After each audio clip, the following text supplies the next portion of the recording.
Waalaikumsalam warahmatullahi Siang teman-teman. Siang. Senang sekali bisa ada di sini.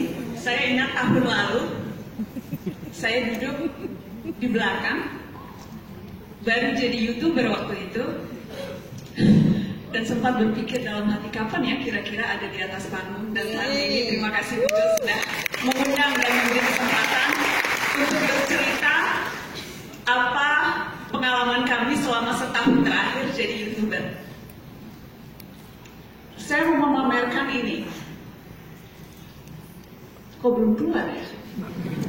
Kalau di TV bisa bilang akan kembali setelah pesan-pesan. Nggak bisa. Perlu saya klik lagi? Belum keluar juga? Sekali lagi. Sekali lagi. Bukan berarti pilih nomor 1 ya? Sekarang serba salah ngomong 1 atau 2. It doesn't work. Boleh dibantu? Pencetnya ya? Ini dia. Ini yang mau dipamerkan. Percayalah, rambut ini sangat kekinian pada zamannya. Saya jadi jurnalis sejak tahun 2000. Itu pekerjaan satu-satunya yang saya tahu. Sejak bahkan saya sebelum lulus kampus. 18 tahun yang lalu. Dan ini tahun lalu. Zaman berubah. Bukan hanya rambut yang berubah, alhamdulillah. Tapi zaman berubah, cara kita mengkonsumsi media juga berubah. Karenanya kami sebagai jurnalis yang menyediakan informasi juga harus berubah. Cara bertutur, cara bercerita harus berubah agar tepat dan relevan untuk semua platform. Karenanya tahun lalu saya dan 2 orang rekan, Katarina Davi dan Dahlia Citra yang sudah memfilmkan dari tadi, kami membentuk Narasi.tv. Rumah yang cita-cita besarnya adalah menjadi wadah untuk konten yang penting, relevan, orisinil, yang bisa menggerakkan dan mencerdaskan. Itu visi dan misi besar kami. Dan kami memulainya dengan sederhana. Konten pertama yang kami bikin di YouTube adalah, karena bisanya wawancara orang, jadi kontennya catatan Najwa, program bincang-bincang. Dan ketika itu prinsipnya harus sama. Mau tayang di TV, mau tayang di YouTube, harus eksklusif, harus berarti, harus membawa dampak. Dan kami beruntung karena dapat kesempatan untuk wawancara beragam orang, beragam narasumber, wawancara eksklusif dan pertama. Ini eksklusif dan pertama ketika itu dengan Pak Jarod yang waktu itu tidak mau diwawancara dimanapun kecuali di YouTube. Dan Pak Mahfud MD ketika itu masih berharap jadi wakil presiden dan hampir jadi wakil presiden. Betapa zaman berubah. Tetapi itu konten pertama yang kami bikin. Dan kami luar biasa gembira dan agak kaget. Mau loh orang-orang ini eksklusif hanya muncul di YouTube. Dari mulai David Beckham, Anggun, sampai tadi orang-orang yang mungkin saja punya banyak pilihan untuk muncul di platform yang lain. Itu tahun lalu kami buat di Narasi.tv, dan selama setahun ini kami mencoba bereksperimen dan membuat beragam konten. Saat ini tepat setahun, bukan hanya ada 1 program, tapi sudah ada 11 program. Dan ya, Mata Najwa kami produksi di Narasi.tv, tayang setiap Rabu jam 8 malam di Trans 7. Bagian besar. Dan ini program-program lain yang kami buat. Buka buku, Dua Bujang, kami berkolaborasi dengan Tompi dan Glenn untuk bikin talk show. Kami berkolaborasi dengan Dua Bujang, ada podcaster penyiar radio Prambos yang sangat kekinian, kami buatkan konten. Jadi total selama setahun sudah ada 11 program. Dan bukan hanya program bincang-bincang, tapi juga program investigasi dan dokumenter. Sesuatu yang sebetulnya sangat jarang sekarang mendapatkan tempat di media lain. Karena bikin program investigasi itu mahal. Investasi waktu, investasi alat, investasi orang. Karena butuh wartawan yang punya jejaring dan skill untuk mau membuat orang lain bicara apa adanya tanpa ditutupi. Tapi itu kami lakukan dan platformnya di YouTube. Ini contoh program investigasi kami eksklusif hanya di narasi.tv yang platformnya YouTube.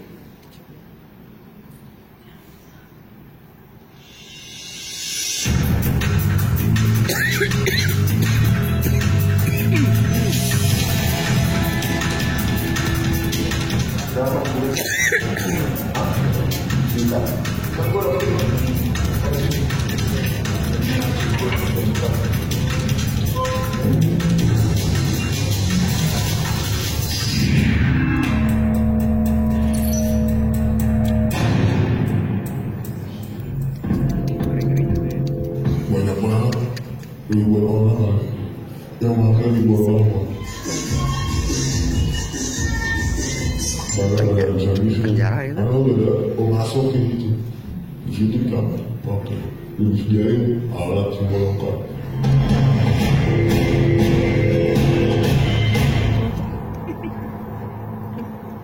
Ya, itu konten investigasi yang kami lakukan. Dan saya dan teman-teman di narasi.tv belajar banyak bereksperimen bagaimana menghasilkan high quality content dalam platform yang berbeda digital. Sebagian besar dari kami founder narasi.tv semuanya memang jurnalis TV. Kami belajar bagaimana membuat konten yang berbeda. Karena tadi seperti teman-teman dengarkan di berbagai presentasi, bukan hanya sesimpel membuat program seperti di TV, kemudian memotong-motongnya dan meletakkannya atau menguploadkannya ke YouTube.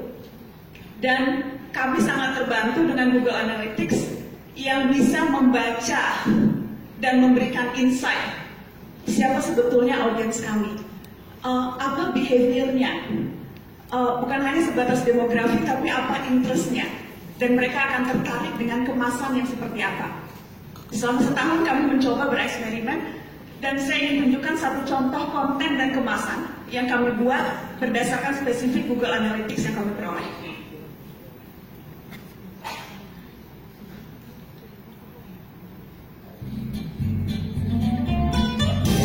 Halo, Assalamualaikum. Ini Najwa dan saya sudah bersama Habibie. Habibie. Ini dari Linda Setio ya. Actually, I have posted the question through Facebook. I still have some curiosity. Okay. How can I manage my feeling to my ex? Zaman now ini terjebak nostalgia dan susah move on alias pengabdi mantan. Mau dicerahkan, bagus pun. Ada yang pengabdi mantan ya? Tiap mantan bukan judul.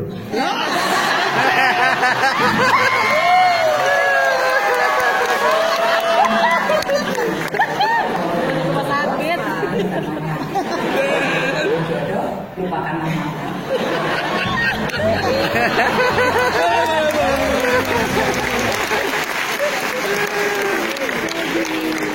Karena audiens di YouTube Najwa dan di narasi.tv banyak anak muda, interestnya terhadap percintaan sangat tinggi.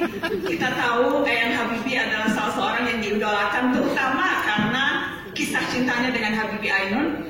Jadi interaksi itu kami lakukan dan videonya hitsnya lumayan dan sempat viral kemana-mana, terutama soal yang mantan tadi. Bandiswalyan.com. Selain Google Analytics lain membantu kami untuk membuat konten yang spesifik terhadap audiens kami, juga membantu untuk engagement, berinteraksi. 17 tahun di TV saya terbiasa satu arah. What you see is what you get, and that's it.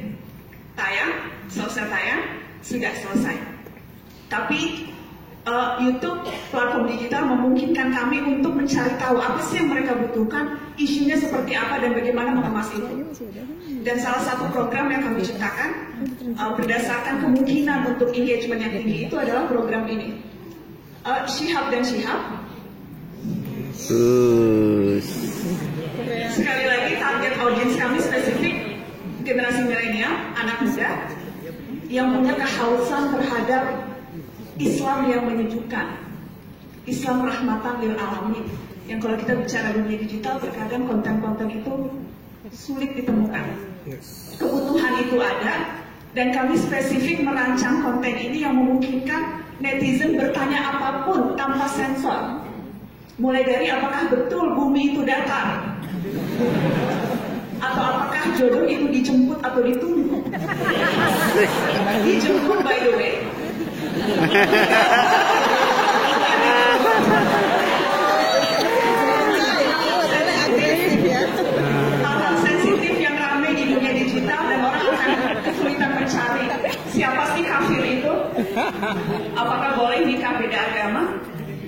hal-hal sensitif yang sengaja kami carikan tempat untuk berinteraksi dan berdiskusi pertanyaan dari netizen. Terkadang kami melakukannya secara live, terkadang kami menampung pertanyaan, dan dari hasil konten ini pun kami membuat konten lagi yang akan bergulir sedemikian rupa.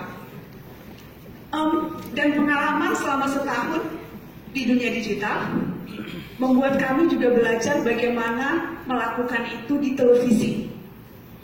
Dan ini contohnya. Baru minggu lalu, Mata Najwa PSSI bisa apa?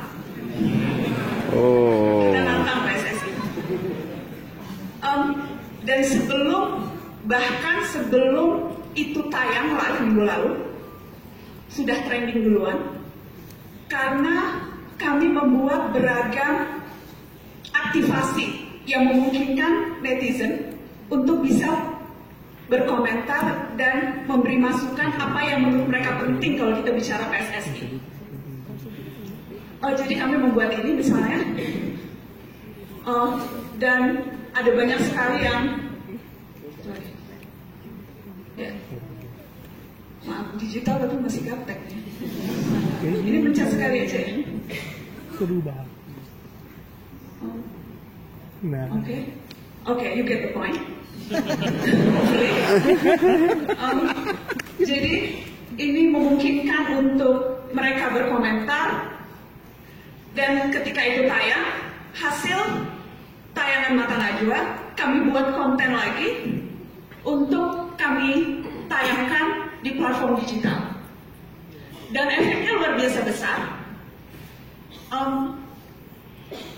Sampai pada titik orang yang namanya disebut di Mata Najwa ketika itu selang 5 hari akhirnya mundur karena terbukti melakukan match fixing di Komisi Disiplin PSSI. Jadi bagaimana interaksi itu terjadi, bagaimana engagement itu dilakukan, kami belajar itu di digital, kami belajar itu di digital, kami membawanya ke TV, dan kami buat konten lagi yang beragam, spesifik menjawab berbagai hal yang muncul dari tayangan itu. Karena sesungguhnya teman-teman, satu hal yang paling penting untuk para content creator adalah bagaimana tayangan atau konten yang mereka bikin itu bisa berdampak dan berpengaruh. Dan ada 3 mantra yang kami terapkan di Narasi.tv untuk bisa membuat dampak dan pengaruh, yaitu lewat ini, 3C. Konten, community, dan kolaborasi. Enak Ini tuh. mantra di TV digital, mantra di ranah digital yang kami pelajari dan kami terapkan selama 1 tahun ini. Bener banget. Kolaborasi dengan banyak pihak, content of course is still the key, tetapi community juga penting. Karenanya dalam setahun kami sudah roadshow ke beberapa daerah untuk mengajak bukan hanya orang Jakarta, karena sekali lagi tadi data menunjukkan makin lama makin luas pengaruhnya, bukan hanya di kota-kota besar tapi kota-kota kecil. Ada begitu banyak lokal content creator yang bisa diberdayakan dan diajak untuk membuat konten yang menarik. Komunitas Mata kita saat ini sudah ada di 34 provinsi, beranggotakan 120.000 orang, dan sudah ada di 20 negara. Komunitas Mata kita sekali lagi kami dorong untuk tidak hanya membuat konten, tetapi juga kami ajak mereka melakukan aktivitas yang relevan terhadap daerah mereka, dengan visi di narasi, toleransi, anti korupsi, dan partisipasi. Komunitas Mata kita juga kami ajak untuk terlibat dalam narasi Playfest yang kami lakukan belum lama ini, minggu lalu tepatnya, dan saya ingin menunjukkan teman-teman bagaimana perayaan kolaborasi yang kami lakukan 24 dan 25 November lalu.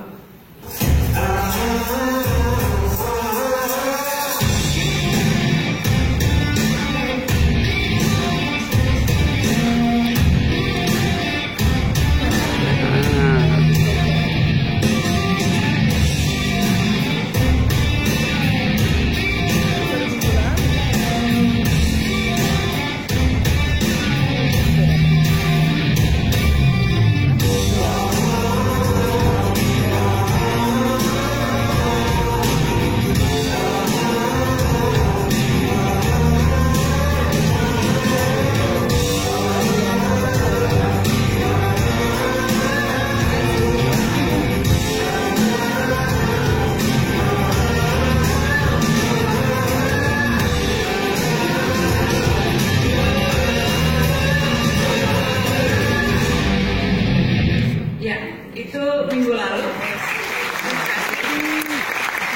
Tempat di mana kami merayakan mantra kami, komunitas, ada begitu banyak komunitas yang terlibat, konten, kita mengajak begitu banyak konten kreator untuk berkolaborasi juga, dan tentunya kolaborasi dengan banyak hal, terutama juga dengan brand, karena ada banyak brand di sini, jadi saya mau cerita sedikit soal kolaborasi yang kami lakukan dengan brand. Karena yang ini memiliki cerita yang unik, saya akan sebutkan brandnya Pantene. Pantene punya kampanye siapa bilang nggak bisa, yang ingin mencari perempuan-perempuan kuat dan hebat untuk menjadi showcase betapa banyak sekali potensi perempuan di negeri ini yang bisa jadi inspirasi bagi yang lain. Pantene bekerja sama dengan Narasi.tv untuk mencari perempuan-perempuan di seantero negeri. Kami menggunakan komunitas mata kita yang ada di 34 provinsi. Kita bikin story competition. Mereka mengirimkan cerita dari local heroes di daerahnya, dan dari cerita itu kami pilih untuk kami buatkan videonya seperti ini. Perempuan tuh nggak boleh gede aja ketika misalnya memang mereka ditendang atau mereka ditampar sama Pak, bahkan sama pacar sendiri. Bahagianya ya itu apabila kita pada saat kita melakukan rekonsiliasi terus teridentifikasi. Jika telah ke depan berbicara tentang perempuan dan lain posisi, tidak lagi berbicara tentang kemiskinan dan keterbelakangan. Seorang anak menjadi yang nggak bisa jadi bisa. Anak itu kita harapkan supaya anak itu kedepannya menjadi sukses.